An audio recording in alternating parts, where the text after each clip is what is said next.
ஸ்கூலில் நம்ம படிக்கும்போது டீச்சர் செய்கிற சேட்டைகள் மொத்தம் 5 இருக்கும். ஃபஸ்ட்டு எல்லா டீச்சருக்குமே நல்லா படிக்கிறவங்க மட்டும் நல்லா வச்சுப்பாங்க. அவங்க தப்பே செஞ்சால் கூட அவங்கள ஒன்றுமே சொல்ல மாட்டாங்க. நியாயமா?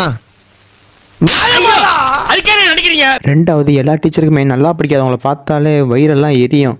அவங்க சின்ன தப்பு செஞ்சால் கூட அது பெருசாக தான் அவங்க கண்ணுக்கு தெரியும். அப்புறம் அடி அடி நடிப்பாங்க.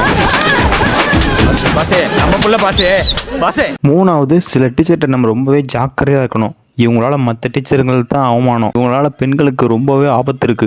மேல் கை வைத்தால் வெட்ட வேண்டியது விரல்களை அல்ல, தலையை. நாலாவது, என்னதான் நம்ம டீச்சர் அடித்தாலும் முடித்தாலும் ஸ்நாக்ஸ் வாங்கி கொடுக்குறதுனே ஒரு டீச்சர்ஸ் இருப்பாங்க.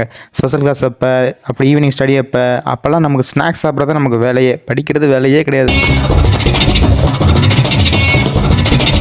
அண்ட் லாஸ்ட்டாக, எல்லா ஸ்கூல்லையும் எல்லா இடத்துலையும் கண்டிப்பாக இப்படி ஒருத்தவங்க இருப்பாங்க. அவங்க நமக்கு கிளாஸ் டீச்சராக வந்துட மாட்டாங்கன்னு ஏங்குறவங்க உள்ளங்கள் இங்கே நிறைய பேர் இருக்காங்க. உன்னை நம்பி நீ முன்ன போகையில பாத உண்ட